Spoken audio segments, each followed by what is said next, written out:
I'm ready. Okay.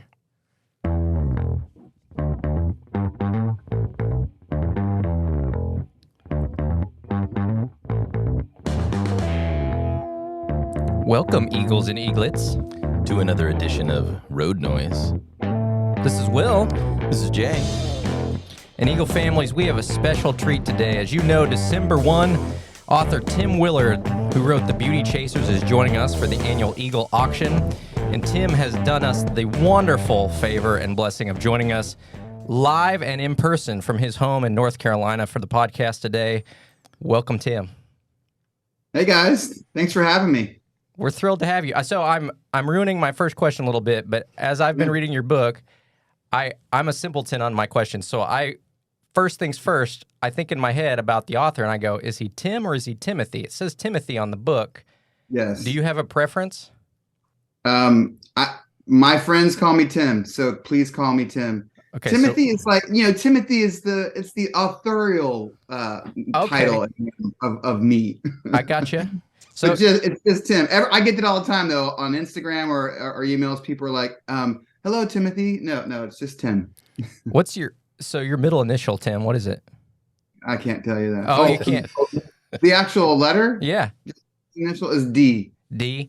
I just didn't know if you're a C.S. Lewis aficionado. I didn't know if as you mature in your authorship, if it would become T.D. Willard. You just drop the I Tim. have thought about doing that for my fiction. I have some fiction stuff I'm working on. Okay. I have thought about doing T.D. Willard because, J.K. Rowling and everybody. You're kind of a different person for fiction than you are for nonfiction. There you go. I love it. So when you arrive here, you're going to see our students. Would you like them to call you Dr. Willard, Tim, Timothy, Timmy D. Tim Dog? Timmy D. Tim Dog is a good one. I coached this past early fall at a nearby academy, high school academy for varsity volleyball for the girls. And they just called me Coach. Okay. Some of them called me like Mr. Tim. A lot of people call me Mr. Tim. I do Taekwondo with my girls in town here, and all the young people call me Mr. Tim. I love it. I'm fine with whatever. They can call me Mr. Tim. Some people call me Dr. Tim. Uh-huh. But Tim is fine. It's just Tim. Okay. I read an article the other day that Coach is considered one of the most endearing titles that you can hold. So I love it. Really? We'll call you Coach. Okay, so we've had our teachers reading your book, Tim, and we're really enjoying it. And right on the cover, it says that we're chasing beauty. And what we've discovered as we've tried to talk about it is people define that in different ways. And so I thought a great way of framing our conversation just to begin would be if you could tell us, and I know that's a huge question, you've taken a whole book to cover it, but if you were going to give us the elevator version of what in the world does beauty mean, how would you describe it for our students? What does beauty mean? Like define beauty? Yeah, define beauty. My favorite way to describe it or to define it, and let me preface what I'm going to say by just saying, even Plato in the Symposium doesn't define it. He describes it. So I don't necessarily say, hey, this is what beauty is. But one of my favorites from a few different theologians and writers that what's interesting is they've written at different times and they have said the same thing, but they say that beauty is an event. And that kind of, that got me kind of like, oh, well, how is it an event? And I think the more you observe beauty and you see how it works in your life, and you see it from a transcendent point of view, then you can see how it does kind of come into your life and into your everyday experience as a kind of event. So I would say beauty is an event. And again, that probably leaves a bunch of questions like, well, what's the event? And that's the conversation. But I have recently found another really great definition that probably does the same thing. Because I was working with a university on some curriculum, and it's on worldview. And one of the first things that they, whenever we talk about apologetics and worldview, which to me gets a little tiresome in the Christian world, we'll talk about that later maybe. But we love to talk about truth. We don't talk about beauty a lot. We love talking about truth. Everything's got to be, because it kind of ties into the culture wars of like, relativism and subjectivism. But so I've been reading on truth, and I'm like, I was talking to one of the people at the university at a university level, and I'm like, well, what do you say that truth is? Like, what is truth? And they're like, and they didn't have a coherent definition of truth. Mm-hmm. And I'm like, if you can't simply tell me what truth is, how are you telling young people like this is what truth is? They couldn't do it as I pressed them. So I was doing my own kind of study on truth because you know what? I can't do it either. Yeah. And I would love to hear you guys define truth in a very simple way. But when you go back into the ancient writers, truth relates to being, like an actual being, a person. And when I started looking at that, I found this wonderful little book that I'm not going to tell you about because it's part of my secret sauce. I don't give secret sauce. You have to pay something for the secret sauce. Right. Yeah. And I'm not talking money either. I'm talking like you have to give something of worth for the secret sauce. But this wonderful book that was recommended by a friend of mine, and in that book, this is like a 10-minute response to your question. No, we love it. Jay is great at the 10-minute responses. This is classic. I know, Jay. I love it. That's why we're friends. It says this about beauty. I love it. It says, beauty is the splendor of being. Okay. Yeah, you guys are like, okay. No, I like it. What is that? Yeah. So I love that. Like, if I'm a being and God is the ultimate being, he's being itself. Yeah. Then beauty is the splendor of God. It's the splendor of being. And as images of God, right, as icons of God in this world, then we have that splendor too. And I just love that. Like, that kind of his splendor drips into us, as people. And it is when we feel and experience the event of beauty, we are kind of participating in the splendor of what it means to be alive. And I just think that's wonderful.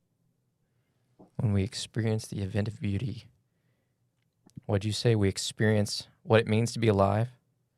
When we experience the event of beauty in our lives, what did I say? You experience what it means to be alive. You're in the splendor of what it means to be alive. Because of being, being is being alive. Somebody write that down. Yeah, no, yeah, write that. Well, that's what I was thinking. Came up with that together. We've got a recording of this, Tim. We can send it to you. It can be in your next book. That's great. I thought that was excellent, and in which I help Plato define beauty. There you go. There you go. I like that part. We talk a lot with our students, as you might imagine, about subjectivism and truth, and we're trying to turn the conversation lately to beauty, and we'll get to more of that in a second. I don't think we should try to define truth this morning, or why not? I'll lose Jay for 3 hours. And we can't. We don't have that kind of time. So let him take a stab at it. Yeah. You want to take a quick stab? I do not. At truth? I do not want to take a quick stab at it this morning. We've talked a lot about the Imago Dei and the image of God, and I would just say simply, I do think truth is revealed in the fingerprints of God at sometimes. And his word is truth. Yes. For us. Subatomic. That's where I seek it the most. God goes subatomic and he goes galactic, and he's in and between all things. So when you say that it's God's word is truth. So I asked my dad. My dad's a pastor. He's turned 80 this weekend, and so he's been in ministry his whole life. And what I love about my dad is he always gives great scriptural definitions on or answers to things I have questions about theologically. And I asked him what truth is, and he's like, well, it's God's word, and Jesus is the Logos. And I go, what does that mean? And he goes, okay. Like, I'm like, yes, God's word is truth, and God or God is truth. But that still doesn't tell me what it is. What truth? And as a young person, like, okay, God is truth. Like, what does that mean when I wake up in the morning? What does it mean for my cup of coffee? Like, is this God? Is this truth? Like, I don't know what that means. So you're going all the way back to what does truth even mean? Less about, It's almost like you're trying to define a definition with the definition, saying, what is God? Well, he's God. Yeah. Well, yeah. So who is God? Uh-huh. So I do think we can get to a point where we can say, where like, and I always go back to my girls, and for you guys, it'd be your kids and the students. But I'm like, if I can't tell my girls what something is, how am I going to talk to adults about it? Right. And I want them to understand what beauty is. And I'm not trying to get all serious or whatever, but like, I was really having a hard time because I have never thought deeply about truth. I'd say that, like, God is truth. His word is true. And I'm like, well, what does it mean for God's word to be true? And how does God's word being true have anything to do with subjectivism or that there is a truth? What is that? What is the truth? And so I don't know many people who can actually go, well, here's what it is, Tim. Well, I think that's a nice segue into our next question. And maybe your next book, because maybe your next book needs to be Chasing Truth. The Truth Chasers. But my next question for you is, what brought you to the point where you decided, I need to write a book about beauty? That's a great question. Because it's a pretty lofty endeavor. Yeah. Is it because you couldn't define it? Most things I talk about come from me trying to define something. That's actually because I'm always asking that, like, what is it, or why? I think what was going on when I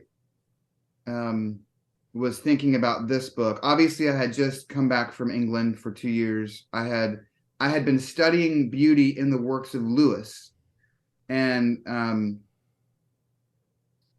I would say, I mean, that's a separate, like, me. Why did I study Lewis? That's kind of like all into my story of, just my journey into academics. But like, why I would write a book about beauty, probably that all transpired when I was in Oxford, and I ran into, I think I might have talked to you about this, Jay, before, but like, I ran into a writer named Roger Scruton, and I didn't like Scruton at the beginning when I started reading his book, because he doesn't talk about beauty ontologically, like, which is about being. He actually approaches beauty aesthetically, more in a Kantian sense, like how we judge it and how we see it. And I didn't, my prejudice is in there, it's a very Christian thing to do. We go right to ontology, like, well, let's talk about, ontological things, which is like, how does it relate to me as a person? And then we talk about our spiritual lives. But like, the world out there doesn't do that. Like, when they talk about beauty, they immediately go to aesthetics. And that's actually the problem. So I didn't like Scruton at first. And then I was talking to a friend of mine who actually was an American over there studying. And he goes, oh, Scruton's a god. And I was like, really? And sure enough, he is. After I got into reading more Scruton, I'm like, wow, this guy, he's amazing. And he actually just died, I think, in 2021 or 2020. But he's an incredible writer, very thoughtful, and very much on the edge, even though he's Oxford trained, and he had more of a conservative political voice in England. And he also had a lot of conservative thoughts as it relates to aesthetics and art itself. And that was where it really got me, because he was talking about, in his introduction to beauty, it's called Beauty, A Very Short Introduction. And it's a series that Oxford Press puts out on all kinds of different things.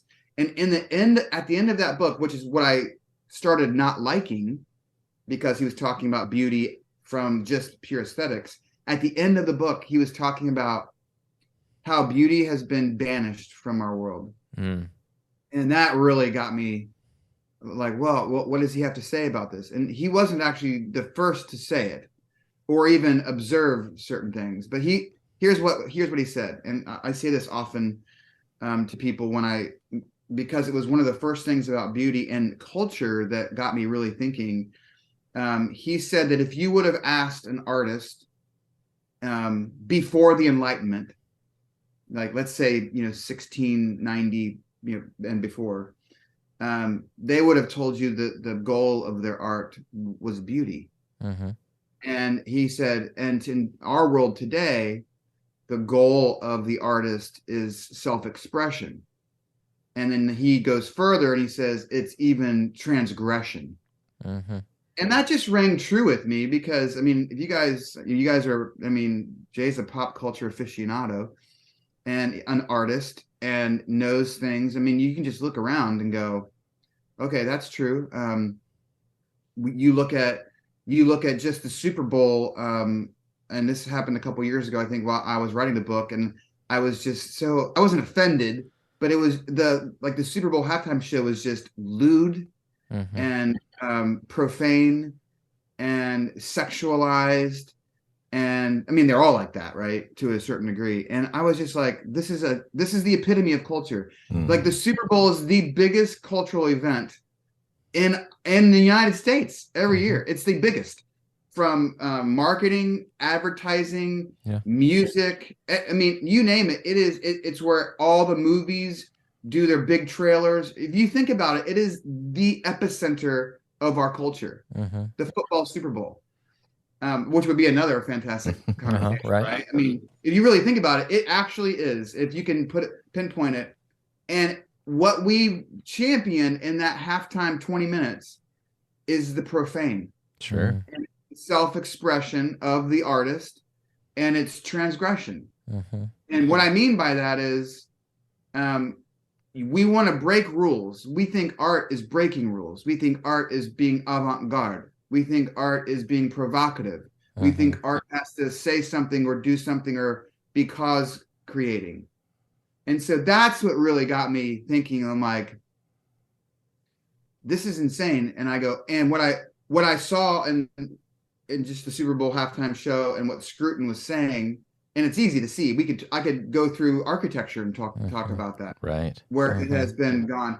Then I started looking, and when I start talking about the church, that's when people like Christians start getting offended, because I'm like, well, let's apply what he's saying to church and aesthetics in the church, and let's really look at what pop culture does or is in church, and what is it? Does the church reflect beauty? And if beauty is the splendor of being, and the church is a reflection of Christ, what the heck are we doing? I mean, that's a legitimate question. It is. And people, well, we have to have our methods be this or that or whatever. I'm like, no. Really answer that question honestly, and see where the church just mimics the culture. And they say it's in order to reach the culture. But I see it as we have banished beauty from the worship experience. We use pop cultural methods and pop cultural language, which is actually what my co-author and I, Jason Losey, talked about in our first book, Veneer, that we use cultural language to try to win people to God, who is the splendor of being. That's a disconnect for me. So when I read Scruton and I started putting all these things together, I'm like, holy cow, like there has to be a revival and beauty. And interestingly, as the book has come out and I've gotten to know some new friends, new people, new authors. I mean, there's a revivalist friend of mine, a new friend. I would call her an acquaintance because I haven't met her in real life, just digitally. But she's a revivalist here in actually the Carolinas on the coast, and her name is Jessie Green, and she actually believes that God is doing a work through art and beauty. That revival is happening, and the epicenter is through beauty and the arts. And I think that's pretty cool. So anyway, that is another 15-minute answer to that was really the impetus of like I need to I wanted to write on Lewis at the very beginning of it, but then as I got into the actual writing, it became like my journey into discovering, hey, beauty can change your life, and it should change our way of life as Christians. When you were at Jay's house a couple of months back and we were talking about this idea, what really spoke to me and made this tangible is you talked about, Michelangelo is chipping away at a block, and his goal is to reveal the beauty that's inside. The peace will reveal itself, and in so doing, he's going to aspire to something divine. Whereas Yes. I think you contrasted that with today, a modern artist might look at that block and say, how do I put myself onto the block? I'm going to carve it until I'm represented, who I am and what I want to reveal about self comes through the block. And that was a very telling way of contextualizing that for me, because one is clearly a more active worship and discovery of something beyond self. And the other is, it's really all about me. How do I show everyone me? Mm-hmm. Is that fair? Yeah. Couldn't agree more. Go ahead, Jay. No. I said I couldn't agree more. What's interesting about what you just said about Michelangelo and the stone, that's actually a great way to describe truth. Because truth is revealing being. So in truth, and actually I think it was I forget who the thinkers are, or the philosophers who actually use what are the 3 blocks of that Michelangelo left undone? Do you know those? Right. Yeah, I don't know the names. It starts with a P, and I just read it, and I can't remember the name of those works. But there's 3 works, and they were left undone. And you can see he's chiseled out the body of these men, but the tops of them and the bottoms are like left in the stone. Have you ever seen him? Yeah, I haven't. I haven't seen him in person. You got to Google it, Jay. If you have time, you don't have to do it now. But I had actually never seen those. I had seen them, but I didn't know what it was. But they talk about how now there's a whole other thing of art. I can't remember what the writer was saying, but the idea of truth is a revealing of being. So those works of art is emblematic of how truth works. We see something that is emerging and coming out of the rock. Now, the rock isn't alive, but it's the same idea as a seed. A seed is just here, and when you look at a seed as being, right, it drops into the soil, and then it starts doing something all on its own. And that is what being is. It's a movement towards, basically, we would say it's movement towards the sun. But that's what every living thing does. It moves within itself as a seed, an oak tree, the acorn, to become what it is. And so it's the constant becoming of the tree that is its being. And it's the same for human life. So I don't think I forget if there was a question about the Michelangelo thing. But no, I didn't ask a question. But I'm love loving that this. You brought that up. Yeah. But anyway, well, so you're really gifted at great segues, because as you talk about becoming, a big question for us as educators, particularly in a K-12 space, walking with our high school students around the idea of beauty. Yes. We've just recognized that in our journey, beauty is a mature idea. It just feels that way to us. Our students they're just captivated and focused on other areas of growth at this stage, or they imagine growth in other categories as their goals in life. Yeah. And I'm wondering, as you've talked about this topic a lot, you've written about it, would you have any advice for us or other educators on how do we make young people want to invest in this idea of beauty and pursuing beauty?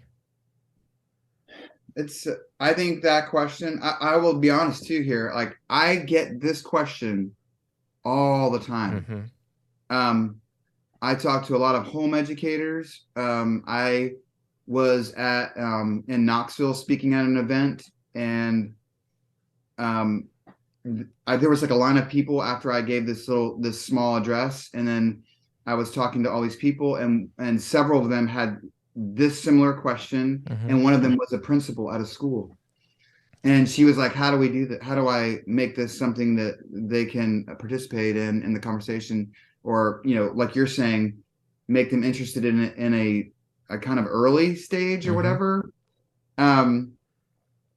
I would just say practically, and we homeschool, and I coached volleyball, like I said earlier, at this academy. So I did get a chance to talk and also see a present day K-12 Christian school, and just hear how the kids talk, and Yeah. how the student athletes are with each other, how they interact with media and the social media and their phones, how they interact with culture, and then also what's on their lips, like how are they talking, what are they talking about, and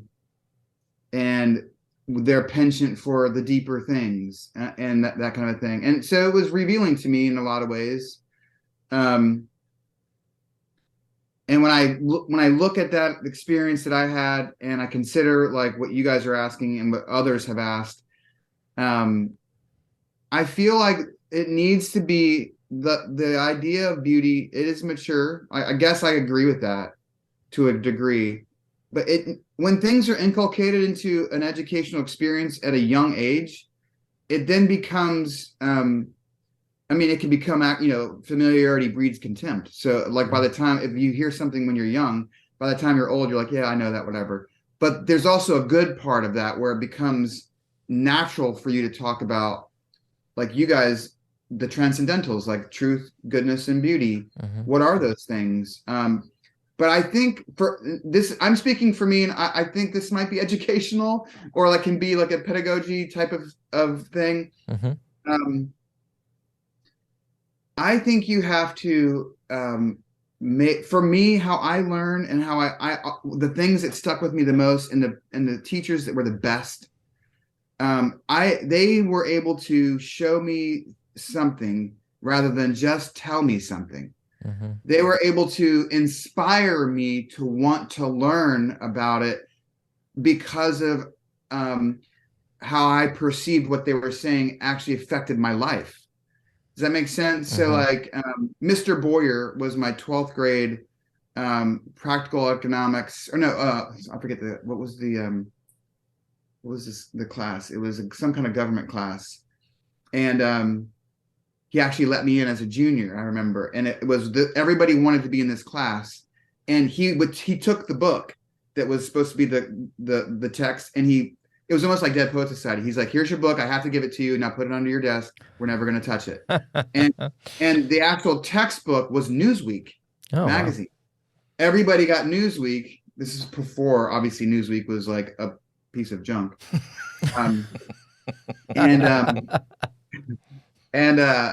we read it, and we would discuss it. And you got to, I started understanding that, what government was, and how the political world worked, and how it affected us in the school. And so he showed us that via doing something different. And so I feel like we can't just make kids like, here's what beauty is, or here's what truth is. And honestly, like I mentioned earlier, I feel like Christians overemphasize truth to the detriment of beauty, without even knowing what it is. And I actually, part of my doctoral thesis is a reframing of Lewis himself from king of the rational argument to the apologist of beauty. And I actually think he was more, that was what he was about, more than just trying to be this person who was like a champion of truth. I think that came naturally to him. But my point being is, we focus on truth, whatever that is, to the detriment and to the exclusion of beauty. How do we teach kids the opposite? And for me, it gets old. I'm sure for like an 11th and 12th grader, talking about apologetics or just truth, it gets old. Or it gets to this point where you argue with everything. Like there was one young lady on my team, a junior, and she was going out to Summit this summer in Colorado. And Summit it's a great ministry, and it's apologetics driven.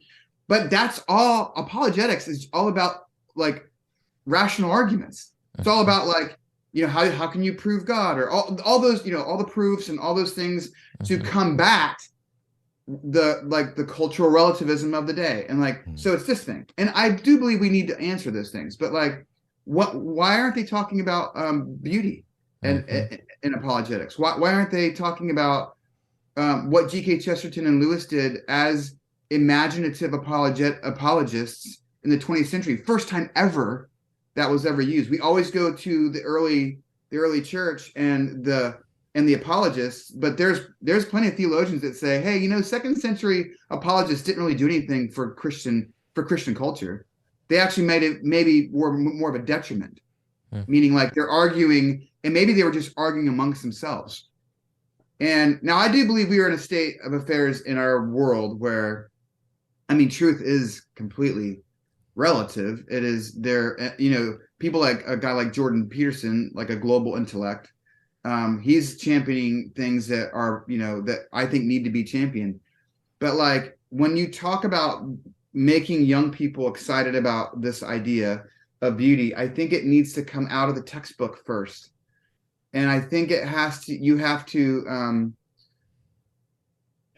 conversationally be talking about it at a young age. I talk to my girls, and not necessarily about beauty. Like, I don't sit around and go, hey guys, to my girls, I don't go, beauty is the splendor of being. Do you know what being is? Well, it's who you are. Right. I don't do that. Like, they intuitively see the world. Yeah. And kids intuitively respond to wonder. They are themselves byproducts of curiosity. Play is curiosity driven at a young age. And you can see eventually where that play gets taken. And I mean, like at 10 years old now. I mean, I know people who kids have phones at age 8 and 10. And you can see the difference in behavior with a kid who's doing this to a kid who's looking out at trees and playing.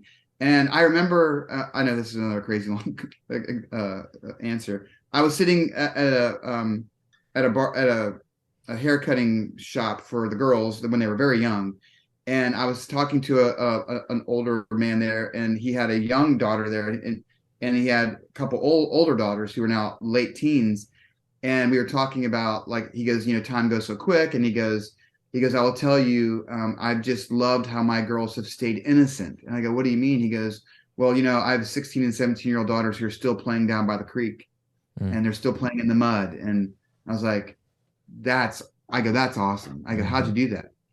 And he goes, I don't know. We just, you know, kind of encourage them to go do it. And we limit the screens and stuff. And people are always like, well, we shouldn't limit kids in the screens. That's just old fashioned. Well, this has never happened in the history of the world, that everybody has this thing.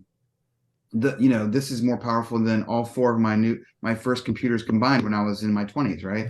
Like, we have the world in a rectangle, and we give it to 10-year-olds, and we wonder why their imaginations are gone and why they're addicted to scrolling. And I think that's really naive. So I think, like, hey, let's not encourage this, but not doing it in a way where you're like, don't do that, but explain to them. Like, I talk to my girls about, you know, I show them, there's a study from Wall Street Journal that you guys probably know about, of how they target young girls with apps. We talk about what this does to your attention span and to your imaginations. And I ask the girls themselves, I'm like, do you want something to take your imagination, what God has given you, away, or to infuse it with things that they're trying to make you think and believe? They don't want that. They want play. So I think, to answer your question succinctly, I think early on, we need to be talking to and encouraging kids to play. We need to have environments of play, environments of wonder. And that's not rocket science. I mean, in order to do that, though, parents need to get their faces out of this and stop watching television at night every single night and get their heads back into play, right? That's number one. And then you start encouraging your kids and talking to them about the wonder that you see in the world and the wonder and curiosities that you have, right? I talked to some people. I don't know if I shared this with you guys when I was at your house, Jay, but I was talking to a group in Kansas City, and I was telling that. Did I tell you guys about the Pelican?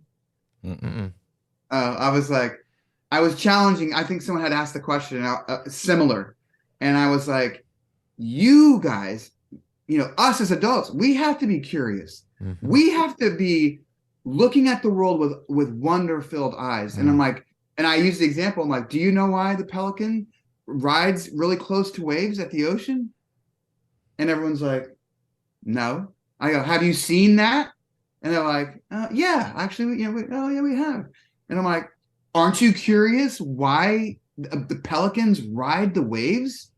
And they're like, oh, I don't know. And I go, well, I am. And I go, it took me 5 minutes to get on my phone. I know I'm saying not get on your phone, but I was curious, and I looked it up. I found an academic paper on why pelicans do that, and they are actually using the energy of the wave, and it's actually called something like wave something. It's not wave riding, but it's something like that. I have to find the paper, but it's like they use the centripetal force of the wave, and they can actually ride the wave and not flap their wings for like 45 minutes. Whoa. So they can ride the coast. That gives me goosebumps. I'm like, why are they doing that? Well, they're doing that because they're fishing. Right. They're sustaining their being, their life. And they're using something else that they have learned or that they are intuited to do that. I'm like, as a man, I could just look at that and go, oh, isn't that nice? Right. Or I could say, man, I want to know more about that. And you know what? I'm able now to tell you guys that, and you guys are like, that's cool. Everybody I've said that to goes, man, that's super cool. I'm like, yeah, all you have to do is be curious. And if your curiosity dies, why do you expect it in kids? Right. So then we translate our non-curious, non-wonder-filled minds into education, and we give kids a textbook, and we go learn Latin, and go learn Aristotle and what truth is, and come back and make a test of it. That's stupid. Yeah. I would redo all education. And I would start, outside, and I would start with looking at trees and like what the wonder of leaves and talking about it. Yeah. And if you guys and me, if I can be curious and I can be energetic about a leaf, you can put that into a kid. I guarantee. Yeah. And as a coach, my philosophy is I want to teach the love of the game. And if I can teach the love of the game, I can then show you how to win a game. Right. So that translates. That's my pedagogy for, I want to teach kids how to love being alive, and how to love the world. And then I will put, Aristotle to that. I'll be like, hey, here's what Aristotle says about what it is to be. Yeah. Here's what he says what truth is. Here's how we learn that. Here's what Thomas Aquinas said about what Aristotle said about that. Right. And then kids go, oh, wow, yeah, oh, that makes sense. And that's how we know what a leaf is or whatever. So like it starts there. It starts with wonder, and then by the time these kids get to become junior high and high school kids, I think they will have a different perspective on this, and which is the phone. Sorry, we're on a podcast, but like they will have a different perspective and a balanced one, and understand that's what life's not about. What is that app now that's like when you're in real time, you take a picture. Be real. Be real. Who cares about the be real? Why don't you just be real? Tim, I'm going to read. You made me think about this. I'm going to read from Romans chapter 1 because I think. Hold on. As you read, I'm going to let my dog out of the office. All right. I think when I think about this question of beauty, and also when I think about this question of truth, what is truth? What is beauty? Paul says, starting in verse 18 of Romans 1, "For the wrath of God is revealed from heaven against all ungodliness and unrighteousness of men, who by their unrighteousness suppress the truth. For what can be known about God is plain to them, because God has shown it to them. For his invisible attributes, namely his eternal power and divine nature, have been clearly perceived ever since the creation of the world in the things that have been made. So they are without excuse." And I think when we hear those words from Paul, we can immediately go to, all right, the creation and what is true. right? About the creation. Like we make it well, how does that work? Or how does that happen? And maybe it has a hint of that curiosity that you're talking about, but it's never about the beauty of it, right? It's never about how amazing the world is and the splendor of the world. It's, well, how did it get put together? And was it really a God, an all-powerful God that put it together? Or is it really a big accident? And when I think about that verse and when I teach it, I'm always talking about the splendor of the world. It is truth, but it's more about the beauty of the creation. To me, the way that God has revealed himself through the creation is through the beauty and the majesty of it all. And I think that's what Paul's talking about. Paul's going, how can you not look out at all of this and know that there is an all-powerful God who loves you and cares for you and has finally crafted this place for your enjoyment? That should be obvious to all people. But to your point, I think it's less and less obvious to our young people, probably because they're not looking outside, because they don't think about seeds and how they grow, because they don't think about leaves and what their job is and what they're doing on the tree and what happens when they fall. There's such a disconnect from the created world. I wonder if Paul was alive today and in Western culture, if he would still write it that way. He's saying this should be obvious. And my fear is that obvious to our young people? But I think it gets back to beauty. I think truth and beauty are so intertwined in that.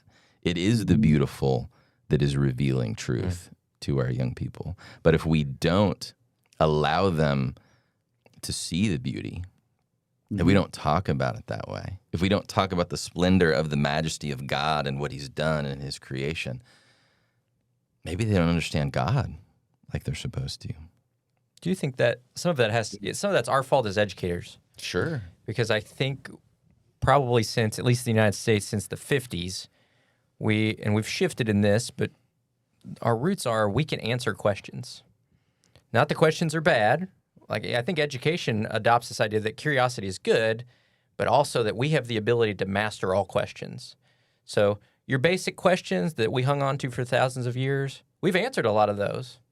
We know what the stars are, kind of. We know how photosynthesis works, kind of. And so I think we get this illusion of, well, yeah, there are questions, but ultimately even right now, I could Google the answer. So curiosity is short-lived, and I would argue that, at least for me, a building block of being curious is not being able to answer the question, is exploring and sitting in this abstract notion that there are things just beyond me. One of my favorite things, Tim, in your book, you have this vignette where you talk about, and I'm going to mess it up, but a young girl is standing in the ocean and feeling the waves rush over, and God is saying, that was me. Beautiful and big and vast, but also scary. And it's just this wondrous thing. And I have a moment with my son where we were standing at the ocean. We were in Florida. My kids had never seen the ocean before. And he's asking me about it. What is this? How far does it go? How deep is it? How does it work? And here I am, I have 3 degrees essentially, all of this learning and study and all these things that I feel like I've mastered that I can give my son confident answers. And I start to give some of those confident scientific answers about things. But the further he goes, the more I go, I have no idea. I don't know how the ocean works. I don't know. When I look at this, I also go, wow, I can't even, buddy, I can't fathom it. I really can't. It is so much bigger than us. And then if I were going to take that a step further, buddy, and say there's a sky above that, and space beyond that, and I don't understand those things either. I don't know if we've always given our young people not just the permission, but the encouragement to sit in that unknowing space and just let it wash over you. It's amazing. You don't have to answer it. You can just explore it for the sake of exploring it. There's a professor by the name of Alan Lightman. He was the only professor to hold, I think, 2 chairs. I don't know if it was simultaneously, but He held the chair of humanities and science at MIT and Harvard. He's still alive today. He's a poet and he's a world-renowned physicist, and he's an atheist.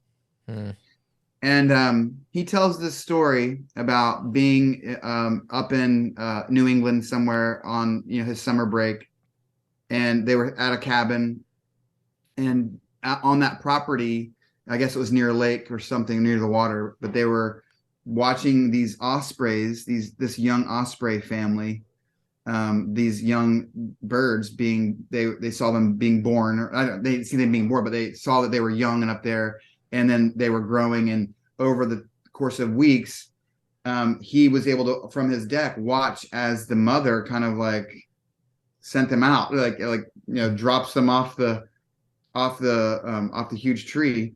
And he tells the story in his book where this young osprey just goes down and falls and then catches flight and just comes right at it. An osprey is a what are they, like a falcon? It's a type of, it's a bird of prey. So they're legit hunters, right? Yeah. So you don't really want to be in the way of an osprey. So it's coming right at him, and he tells a story. He's like, and in that moment, there's a moment where he was coming right for me, and I saw his eyes, the osprey. I looked into this. This is a man who's he's an admitted atheist, so he does not believe in God. He's not an angry one. He's just, an atheist. So he's like, and there's a second there where I saw something. He goes, something in that moment happened.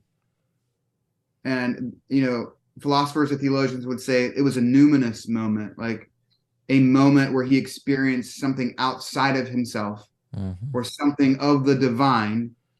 He says it was unanswered. It's a experience that doesn't have a description. And he says, he's like, then he's got so he tells that story saying, like, there are things in the world I can't explain. He's a physicist, a Harvard MIT physicist. He's like, I can't explain what happened there. There is no description or formula, mathematic or scientific, that can explain what happened in the moment between me and the osprey. He almost talks about it in a mythic kind of way. And he's got a book of poetry. I forget the name of it. It's back there, Jay. And it's two questions or two, I forget, two something. But he's like, there are questions in the world that can be answered, and that there are questions in the world with no answers. And he's comfortable in both. This is an atheist. Yeah. So I would argue that he, even in his atheism, leaves room for wonder, beauty, the numinous, and actually is somebody who likes to cultivate that in his life. That's mind-boggling to me. There's I can list, there's G. Gabriel Starr. She was at Princeton. She's now the president of some college. She's a neuroaesthetics professor, or was at NYU. She talks about how there's this thing about feeling beauty, and how you can't really, we can only kind of put descriptions on it. And there's another writer who's at Harvard. I think she's still there. She wrote the book On Beauty and Being Just. Elaine Scarry is her name, and she talks about how she understands that and she's I think an atheist as well, but she talks about, she can understand how there's like people like Aquinas and Augustine talk about beauty and about as being unprecedented, and that there being some kind of precedent the further you go back. She won't admit that it's God, but she admits that there's something out there that we cannot grasp, we cannot grasp.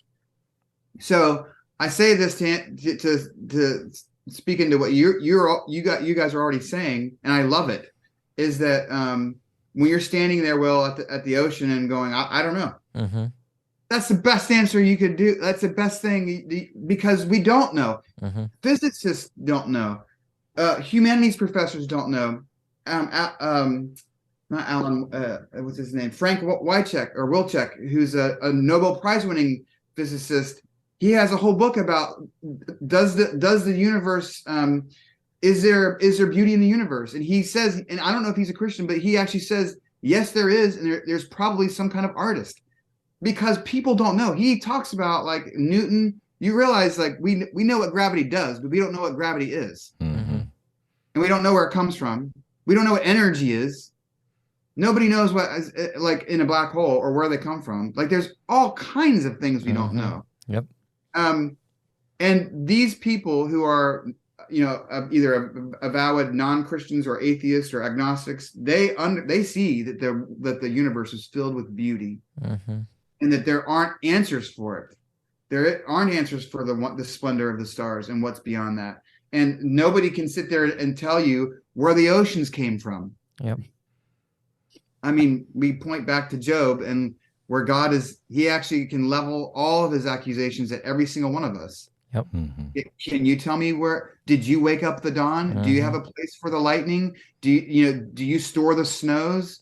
You know what I mean? Like, do you keep the dew? Like, were you there when I laid the foundations? Like, surely because you're so old. Like, I love how it's almost like a play that he's doing with us. Like, you're so old and you know so much. But and he's saying like basically you don't know, right? Because there's so much we don't know. And I love that you're standing there with the ocean, and we can't even explain what love is. I mean, Interstellar, right? The movie Interstellar, Christopher Nolan. Yeah. I don't know if he's an atheist, and I think that's a pretty nihilistic movie. But I love the whole it's a whole movie about science, right? But the one thing that what is it he said? It defies gravity or whatever. It's the one thing that's constant is love, and it draws us. Yeah, and I think that is like one of the most beautiful things you can tell a young person is, I don't know, but isn't that wonderful? Yeah. And you know what? No one knows. Right. Yeah. Maybe we should like go further into the things that we don't know, rather than try to answer questions all the time. Amen. Yeah, there's really life, I think, in unending questions. And speaking of unending questions, we've got more to ask. But my kids, just quick example for my own kids, is we'll read through different book series. And we've started Harry Potter with my daughter. We're not very far yet, but I get this sense of her hunger to finish it. Let's read the next one and the next one and the next one and the next one. And what I want to tell her is, honey, the punchline of all this is you're going to get to the end of this. And if you love it, you're going to go, I wish there was another one. Like, I wish there was more questions to be answered, more to explore. And a great book leaves you wondering, but you're going to be done. And then you're going to go, well, I could reread them, but that initial discovery is over. I can't have that back again. No. And so knowing that the life of that discovery is finite in that series, and then it's just, you're done, but you're so hungry to finish it. I think we apply the same thing even to how we do life. I'm hungry to master. I'm hungry to know. Yes. And yet I think if we were honest with ourselves, if tomorrow we could wake up and the three of us could understand all the mysteries of the universe, we'd go, well, there's no reason to live now because this is not interesting at all. Right. And I have to believe that's part of God's grand design. Let's make something so unending and wondrous in its complexity, its nuance, and its cohesion that you go, I could live in this forever and not get to the end of it. Okay, Jay, you have questions. I've waxed on long enough. No, I love that. We're going to transition to a time here, Tim, where I'm going to read a few quotes from your book and then ask you some questions about that, because we want to give the people a taste of your writing and what you're doing in the book. In the book, you say, our cultural education matters. A young person's aesthetic taste becomes fixed in late adolescence. Cultural education, the discernment of the beautiful, good, and true, is essential, especially for the youngest minds.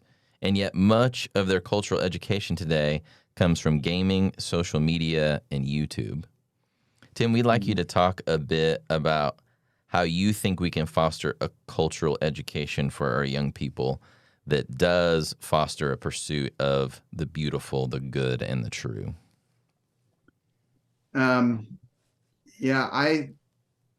So I would begin this response by actually asking you guys what culture is. So I probably get the sense now, like almost every one of my answers is like, well, what is this? Right.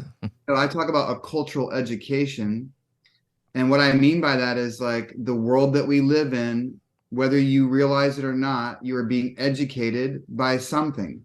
You're being either educated by your unwillingness to read books, or your unwillingness to, like, every decision you make is a decision you're making towards something.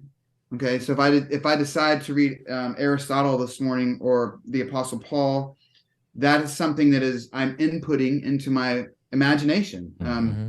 Coleridge defined imagination in two ways. There's two like almost like a imagination proper and a sub, even though he thinks they're both kind of equal. But the first imagination is it relates to our intellectus, to our intellect. And so my imagination comes through my inputs, the things that I see and the things that I hear, right?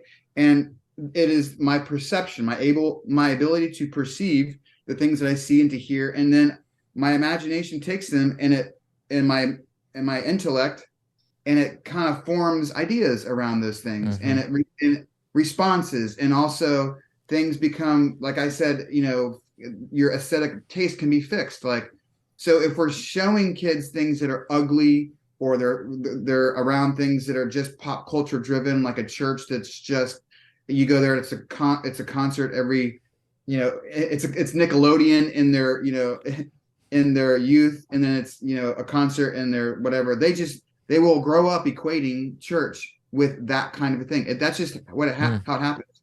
We don't realize that we're doing that, but we are doing it. I mean, and I'm not just saying, like, that is reality. I've been to several churches who have like Nickelodeon style thing or set up on the stage for the young kids. And so we're not giving them anything different. So but we are aesthetically training them, and that's their cultural education. Like, when they go to church, they're gathering that kind of those images and that experience, and through their imagination, and it's forming who they are and their perception of what church is. It's the same thing with when we go to school. We are forming our ideas and concepts of what we do at school, or like, here's what I do at home, right? This is what I do at home. My parents are on their phones, and we watch television a lot. We don't really have books. We don't have art. We don't have all that stuff. We're just doing these things, and that's pop culture. So when I say our cultural education matters, that is your cultural education. Like, the things that you are inputting into your life, we should take note of what those are. Again, going back to Scruton, he's got a fantastic book. It's called Modern Culture. Fantastic. And I would love for Christians to read it, because I think we talk about being culture makers from Andy Crouch's book, and I really don't like that at all, and we look at culture in a very simplistic way. And he talks about, I'm not going to get into everything he talks about with culture, but it comes from a German word, this word culture, and it has implications of like the university, and about people who, the university was this place where it actually took all the great things of a culture, and it preserved them, and then it taught those things to people who went there, right? So there's this idea, and he introduces, and he's old-fashioned kind of like this, where he old-fashioned with quotes, but he thinks that we should have high culture, that we should have things like with fine art. What is fine art? Now everything's pop art. That we should have things that are the best of things, and that people who do the best of things, we should preserve those things in our culture, and we should teach them to young people. But we are doing the opposite. We literally do the opposite. And Christian schools are, whether it's secondary schools and especially in colleges, are probably the worst. Where we should be the preservers of all that is. If we say we are into goodness, truth, and beauty, those are the splendors of being. Those are all splendors of who we are as people and of God. So then we should be preserving what is the most beautiful of society, and about what humans can do and make, right? So we don't do that, though. We train kids to see school pragmatically. You go to school, you get educated, then you go to college so that you can get a degree, so that you can get a job, so that you can make money, so that you can be happy. And so in that whole what is progression, happiness, Tim, as you're defining things? Could you yes, tell us that? Yes. Well, Aristotle could. It's unum bonum, right? It's of life. What is that? What is the ultimate good? Yeah. It's the ultimate good. We define it different. We define happiness from a selfish point of view. Like it's what makes me happy or contented. But we are not preserving things that are the ultimate good. We are pursuing happiness from a selfish point of view, and happiness becomes the gathering of artifacts, like the gathering of things I have. And we teach kids that, whether we realize it or not, from the very beginning, because this is what education is. Boom, boom, boom, boom, boom, boom. And once you get out, here's what you do. You get money, and then you have happiness because you have money and a job, and you have a house, and you have things. Yeah. But that is not what education is about, and that is not what life is about. But modern culture is utilitarian and pragmatic, meaning like everything has to have a use, and if it doesn't have a use, it's pointless. We shouldn't focus on it. And pragmatism has an answer for everything. Like we want to do things that are practical and things that make sense, and like these kinds of things. So when you talk about beauty and wonder, those aren't really practical things. They're useless. Why do we don't, those aren't going to give me a good living. So we throw them away. So rather than shaping whole people, which is what education is, that's my definition of education, the shaping of whole people, the creating whole people. As Christians, that should be our main focus, right? To take a young person when they were young, really like a baby, into the prep schools, into elementary school, into secondary school, and been showing them this, what we're talking about, the splendor of being. And by understanding who you are and who God is, then you can give somebody a fulfilled life. Because what does everybody say who is rich and famous, who gets there, they go, this is meaningless. You know, you hear it all the time from people who aren't even Christians. And Solomon wrote a whole book about it. Right. Yep. You know, where he's like, I have pursued this. I have pursued this. All these things are meaningless. What is the meaning of life? To fear God. Right. And then he goes to the catechism, like, what is the point of life? Well, to know God and enjoy him forever. Amen. You know, do we believe that? We don't believe that. Our education belies the fact that we do not believe that. No, we believe that education, or the point of life, is to get things and to be happy with our material goods. Why don't we just say that? Because that's actually what we're doing. So I feel like that's why the cultural education is so important. We are doing the exact opposite of education. We are saying, take everything that is associated with a phone or technology, and I know it kind of can sound simplistic or like you're beating a dead horse, but no one really talks about it and specifically, like we just did a little bit ago. I forget what we were doing specifically when we were talking about, I guess, truth. But if you look at what kids do and what they value, it revolves around media and culture. That's why I wrote that. If I would ask, someone on the girls volleyball team at your school, or, student athlete, like, why is beauty important? They probably would not be able to answer that question. If I would say, why is truth important for your life? Like as an adult, like when you get out in the real world, why is it important? Can they answer that question? No. You know why? Because they're being trained to learn some kind of thing to get them a job. That's a great segue into another quote that I have from your book. You write, we've effectively divorced the shaping of the whole person and now shape the minds of people for occupations. And Wendell Berry says a similar thing when he writes, we think it ordinary to spend 12 or 16 or 20 years of a person's life and many thousands of public dollars on, quote, education, unquote, and not one dime or a thought on character. Yeah. Right.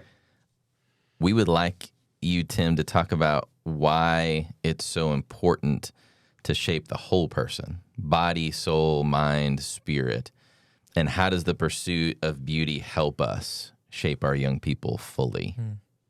Yeah, I mean, C.S. Lewis in The Abolition of Man, he talks about how he does, in so many words, he says that virtue, I'll use the word virtue, like that virtue shapes us. And he's talking about Christian virtue or something that has to do with transcendental ideas, like beauty. Actually, the beginning of that book, The Abolition of Man, he's actually talking about beauty and how it shapes you, and how it's possible that that the virtues of beauty and goodness, nobility, those things that Paul talks about in Philippians 4, that's actually a Greek Stoic thing that they use in Philippians 4.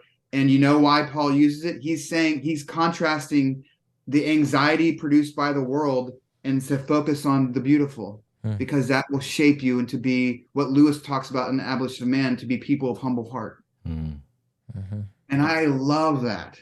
Like, I want to be a person of humble heart. Mm-hmm. How does that happen? Well, if I focus on the virtues of nobility, of what is lovely, what is beautiful, the things that are good, those things shape me into being a person of humble heart, like Lewis says. Wendell Berry is right. Like, we spend all these dollars on education that will hopefully produce a job for you. And I'm not saying that education can't do that, but it's not its primary role. Right. The primary role of education in history, go back in history and classical approach to education, is the forming of the person to be a virtuous person, to be a well-rounded individual, to make society better. Yeah.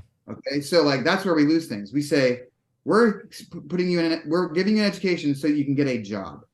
But then we look at it's similar to what Lewis is saying. We do all these things and we remove virtue, and then we have these people, like we have soldiers with no courage because they haven't been taught it. Yep. And so we want people to be good people, but we don't teach them virtue. We teach them, something practical to do to get money. Yep. Right. Or like they spend their entire leisure time in gaming or doing stupid things with media. I mean, or just watching and binge watching media programs. I mean, it's unbelievable. That's the kind of thing that if you want a better society, then we need to educate people to be human beings. Sure. And again, we go back to the splendor of being. Like, if we go back to what a person is, or like what it means to exist, I mean, we are human beings, and we are intrinsically made. We are made to inherently move toward the mover. Like, for us, it's God. Like, this is like, we are constantly seeking like this thing out there that we know and sense, and we want to know better. Right? That's who we are as Christian people. And that's what we're supposed to be. We're supposed to be moving towards and becoming more like Christ, right? And it's the same for education. Like, we have to move people along with teaching them practical things, yes, but we have to show them what it means to be a human being, and to be a good human being. If that doesn't matter, then our society. Then we're saying then a good society doesn't matter, and to have civil engagement. Like, look at our society. Can we have civil engagement? No. Why? Because our education system is in shambles. And we do not teach virtue. We do not teach character. We do not teach what it means to be true or good or beautiful or noble or courageous, what that really means. We just teach you how to go get a job and make money. Right. And that's what life is about. The bling. Well, and you reach the end of that formula, and ideally in that setup you have your money, and you have no idea what to do with it. Yeah. How do I deploy my money? What's the point. purpose of those resources I got in the first place? And absent knowing, I think we live in a survivalist mentality. Well, absent knowing, I just need to kind of maintain today, get what I need, find my catharsis, move on to the next day, and that invades our lives as Christians as well. I know it invades mine. I'm someone who I struggle to vacation well. I'll talk at length all year long to our students about pausing, taking a break, Yeah. Jay emphasizes Sabbath rest. And then I find myself in Colorado with no Worrying cell about- signal by a lake and almost fidgety. Like, I don't know what to do with this. Mhm. How do I sit in this? And I do not struggle to vacation well. I feel like I've got to exercise that muscle. I feel like it's been trained out of us. Sure. That to sit lakeside is to know you're not being quote unquote productive. Mm-hmm. Yes. I'm not adding anything. I'm not doing anything. Nothing I'm doing right now produces money or works an engine somehow. And so I'm wasting time sitting here at this lake. Mm-hmm. But if you step all the way back to why was I working that engine in the first place, I can't really explain it to you. Mm. I'm just like, well, it's for the sake of human progress. Well, progress towards what? We saw an interesting article.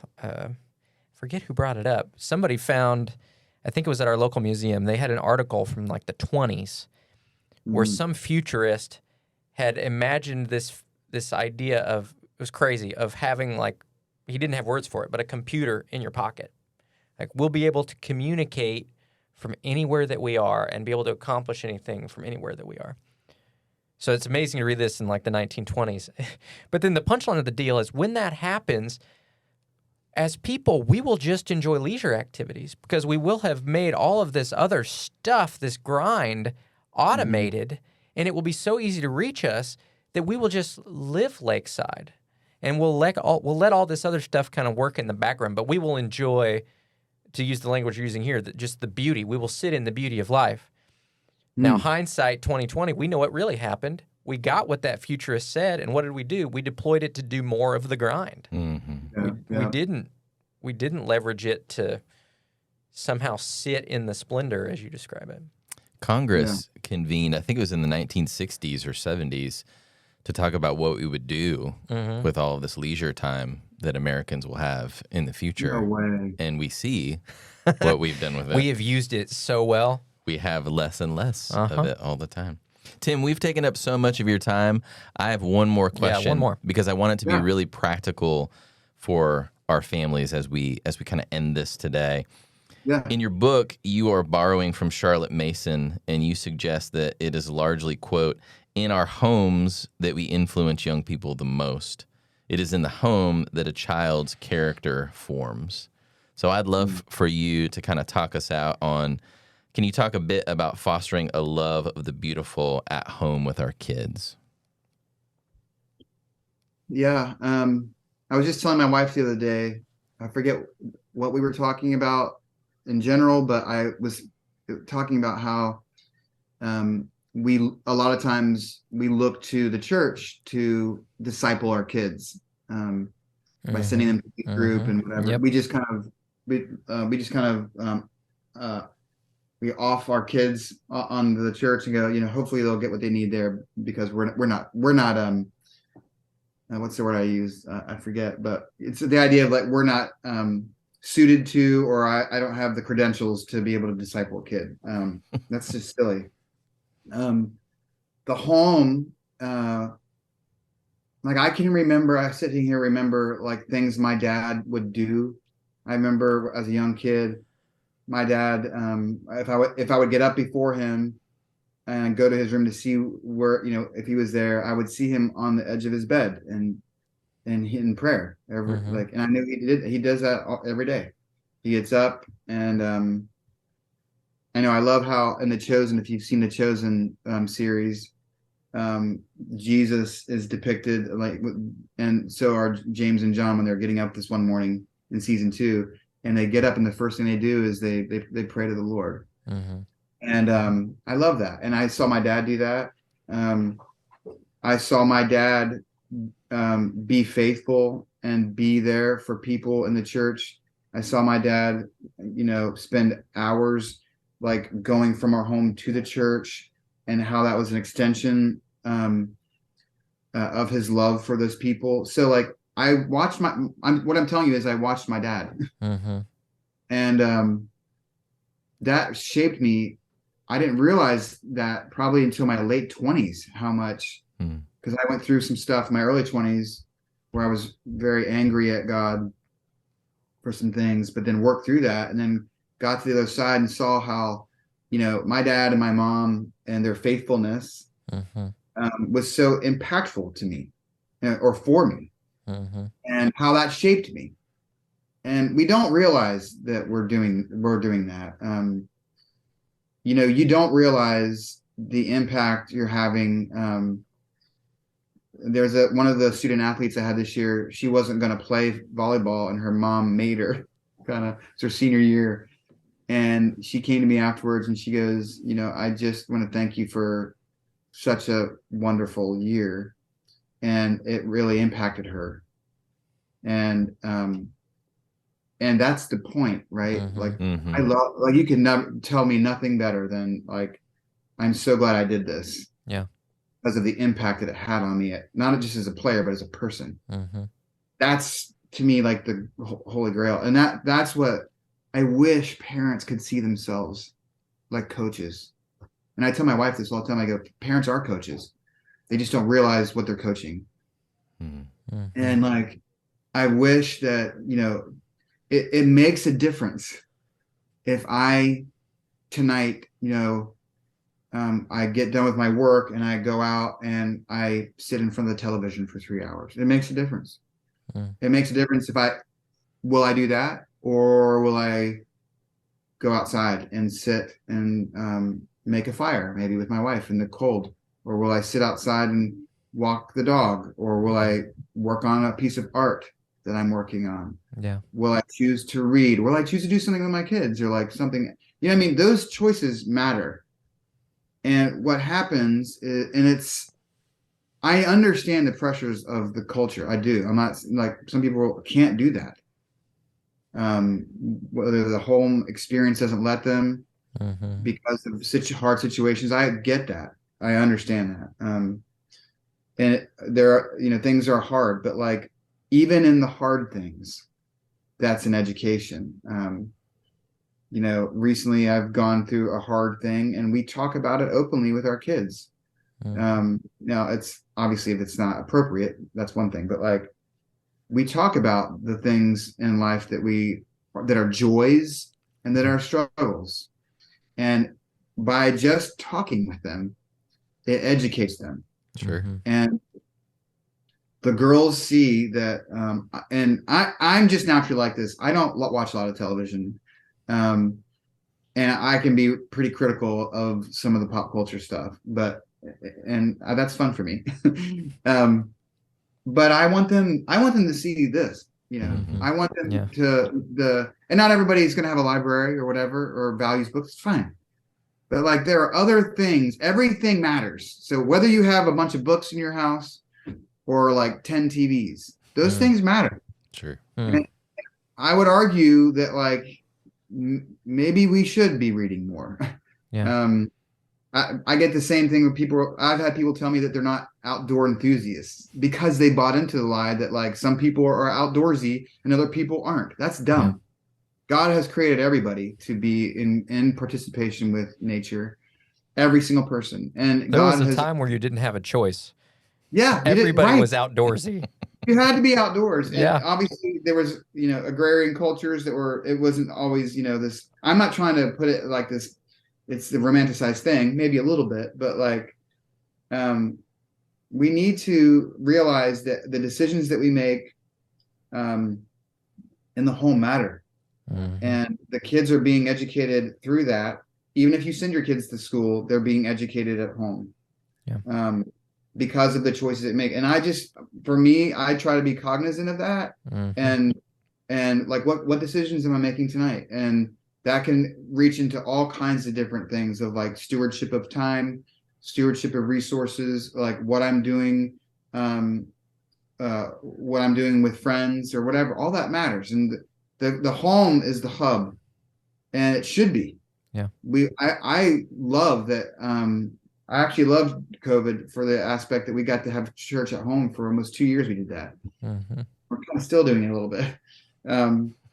Because the girls loved it, because as you guys know, I can talk and talk and talk, and they were like, "Dad, are you done yet?" But we had some really sweet times. So I love the home as a place of safety and beauty. Yeah. And my vision and my encouragement to people is just to talk about God in a way that is that reveals that you don't know everything, and that you're caught in the wonder of it, and that you don't understand everything. I say that to my kids all the time, and I have a PhD in theology. Mm-hmm. Like, I don't know, like, why is that? No idea. Mm-hmm. Why did God take Elijah and up in a chariot of fire? Well, I have no idea. Pretty cool, isn't it? Let's talk about maybe some of those ideas. Yeah. That kind of conversation inspires the girls to want to know more on their own. Yeah. So that's a little microcosm of how I view the home. It's the hub of education. I still think that there's a place for schools, and I'm not one of these people that just like, hey, just homeschool, whatever. It's whatever works for your scenario, and I want to see us all doing it. You can do homeschool the wrong way for sure. Just because you're home doesn't mean the education is doing what education should be doing. So I want to see educators and like parents really come together and understand that they're doing things together. Like, even for you guys, that like the parents who send their kids to the school, you guys are kind of like an augmentation of what they are doing at home. And actually, maybe you should, I'm not saying you to do this, but like in that sense, the school should maybe listen to the parents and like and help maybe the parents have a vision for what that is, if they don't. And probably a lot of people don't. And that's okay. That's where educators can say, hey, we want to be an appendage of you, of the home. And we want to give you a vision for what the home can be, and we want to be an extension of that. Yeah. So those are some thoughts. I love that. That's a lot of our goal with this podcast. Is part of our mission is partnering with the family and the church. And so often what we've done historically, and most schools do this, is that's really a adjacent partnership. We're going to partner with your kids, and by virtue of that, church and parent will be impacted. And one thing we want to do with contexts like this one is really create a space for parents as well, and our church leaders as well, to hear what we're navigating as educators, to hear what we think their kids are saying, to hear relevant voices like yours speak into what does it mean to live well? What are we preparing them for? What are they going to do? So that means a lot to us. Well, as we wrap up, I'm trying to think in my head, how do we distill what we've heard today? I'm hearing beauty and truth are in us, but only in so much as they're beyond us. Right? That there is something out there, and it is not a self-indulgent thing. And we need to be teaching kids this humility in pursuit of virtue, this idea of sitting in wonder. And as parents and educators, one way we can do that, I'm hearing you say, Tim, is by modeling it. And one chief way of modeling that is being curious, letting your wonder and awe show on your sleeve, and a lot of times saying, I don't know the answer, and being okay with that. Is that a fair distillation of some of what we've said today? That's excellent, actually. I'm on the recording. I'm going to write that down because that's really good. That'll be the soundbite. Our students who don't want to listen to the whole podcast will say, go to 1 hour 12. Yeah, and this is where you'll find that. No, that was excellent. I love that. Well, families, you're listening to this on the podcast. Tim and his family, your whole family's going to be with us, right? Yeah, absolutely, yeah. So their whole family, Tim, his wife, Chris, and their 3 daughters will be here on December 1 for the Eagle auction. And then I think Tim will be in our school that day a little bit to be with the students.